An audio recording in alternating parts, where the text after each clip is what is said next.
तकरीबन 16 साल हो गए इधर ये जो टूर्नामेंट है, सब दोस्त हमारे साथ है। 16 साल से ये गेम हम करते हैं इधर छोटा लाहौर में। जो स्पर्ले इधर हम स्पर्ले कहते हैं, स्पर्ले में हम जो है ना ये टूर्नामेंट का आगाज़ करते हैं।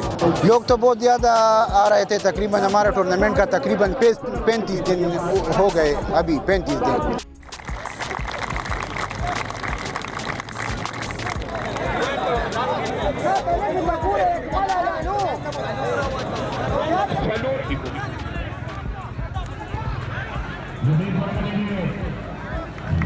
पॉइंट तो गुजरावाला लाले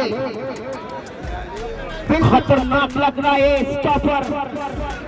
अल्हम्दुलिल्लाह मेरी जितनी मेहनत थी उससे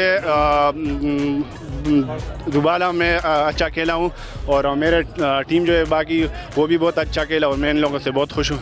बहुत इंजॉय किया। पहले हम महसूस करते थे कि ये इलाका पता नहीं कैसा होगा, कैसे लोग होंगे, अब बहुत अच्छा लगा। बहुत लोगों ने प्यार दिया, यहाँ आकर बहुत मज़ा आया। कबड्डी का पूरा इंजॉय किया।